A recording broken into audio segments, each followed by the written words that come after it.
بسم الله الرحمن الرحيم الحمد لله رب العالمين والعاقبة للمتقين والصلاة والسلام على سيد الأنبياء والمرسلين أما بعد فأعوذ بالله السميع العليم من الشيطان الرجيم بسم الله الرحمن الرحيم شهر رمضان الذي أنزل فيه القرآن هدى للناس وبينات من الهدى والفرقان۔ انتہائی واجب الاحترام بھائیوں اور بہنوں، آج آپ کے سامنے میں قرآن کریم کی روح سے اور نبی مکرم صلی اللہ علیہ وآلہ وسلم کی سنت اور حدیث کی روشنی میں رمضان مبارک کی فضیلت اور عظمت اور شان بیان کرنا چاہتا ہوں، کیونکہ اللہ تبارک و تعالیٰ نے اس رمضان مبارک کو ہماری بخشش کا ایک بہت بڑا سبب، بہت بڑا ذریعہ بنایا ہے،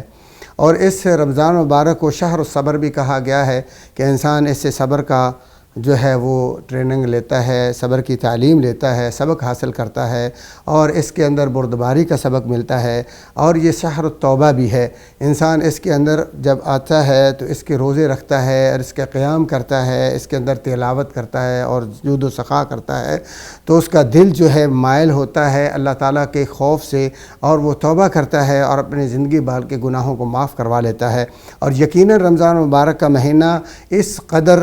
جو ہے وہ اہمیت کا حامل ہے کہ ہمیں اپنی زندگی کا اس رمضان سے پہلے بلکہ محاسبہ کرنا چاہیے، تاکہ ایسا نہ ہو کہ رمضان مبارک کی خیرات و برکات شروع ہو جائیں اور ہم غفلت کا شکار ہوں، کیونکہ اللہ تعالیٰ قرآن کریم کے میں فرماتے ہیں کہ یہ تو وہ عظیم الشان مہینہ ہے جس میں اللہ تعالیٰ نے قرآن کریم کو نازل فرمایا ہے، اور قرآن کریم اللہ تعالیٰ کی وہ کتاب ہے جس کی وجہ سے انسان کو اللہ تعالیٰ ہدایت دیتا ہے، گمراہوں کو راہ راست ملتا ہے، اور جو انسان اپنے حق اور باطل کی تمیز نہیں کرتا، اگر اس کو کسی چیز سے تمیز حاصل ہوتی ہے تو وہ صرف اور صرف اللہ تعالیٰ کی آخری کتاب قرآن مجید ہے۔ اور پیارے بھائیو، رمضان کے اندر اللہ تعالیٰ نے ہمارے عمل کو بھی بڑھا چڑھا کے ہمیں اجر اور ثواب کا وعدہ کیا ہے، کیونکہ عام دنوں میں اگر ہم ایک نیکی کرتے ہیں تو اس کو اللہ تبارک و تعالیٰ 10 گنا اور 700 گنا تک بڑھاتے ہیں، جبکہ اس رمضان مبارک کا جو خاص عمل ہے جو کہ رکن اسلام ہے، روزہ، جس کے بارے میں رسول اللہ صلی اللہ علیہ وسلم فرماتے ہیں کہ اللہ تعالیٰ کی حدیث قدسی اللہ بیان فرماتے ہیں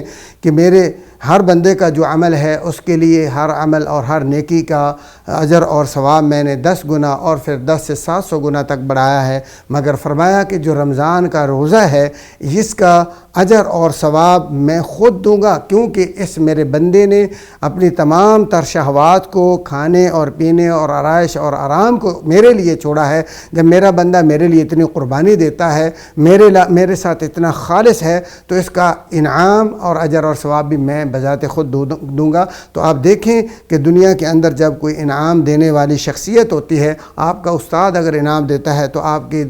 کتنی خوشی ہوتی ہے، اور اگر آپ کا جو یونیورسٹی کا پرنسپل اور چانسلر ہے وہ انعام کے لیے آئے تو اس سے بڑھ جاتی ہے آپ کی قدر، ویلیو اور انعام بھی بڑھ جاتا ہے۔ اور اسی طرح اگر ملک کا سربراہ اور ملک کا بادشاہ اگر کہتا ہے کہ میں فلاں شخص کو میں انعام دوں گا، اس وقت انعام بھی بڑا ہوتا ہے اور انعام یافتہ کی عزت بھی زیادہ ہوتی ہے۔ تو آپ ذرا غور کریں پیارے بھائیوں کہ یہ روزہ اور رمضان کتنی عظیم چیز ہے کہ جس کے لیے انسان کا کوئی انسان جیسا بادشاہ نہیں ہے، بلکہ بادشاہوں کا بادشاہ مالک الملک فرما رہا ہے کہ روزے دار کو میں خود انعام دوں گا۔ کتنا مقام ہے اس رمضان مبارک کا کہ اللہ تعالیٰ اس کے شروع ہوتے ہی شیاطین کو باندھ دیتے ہیں، تاکہ جو لوگ توبہ کرنا چاہتے ہیں، اپنی آخرت سنوارنا چاہتے ہیں، ان کے راستے میں جو سب سے بڑی رکاوٹ تھی خطرناک قسم کی، اس کو دور کر دیا جائے۔ اللہ تبارک و تعالیٰ اس رمضان مبارک کے اندر یہ انعام کا اعلان کرتے ہیں، من قام رمضان ایمانا و احتسابا غفر له ما تقدم من ذنبه۔ جس نے رمضان مبارک کا قیام کر لیا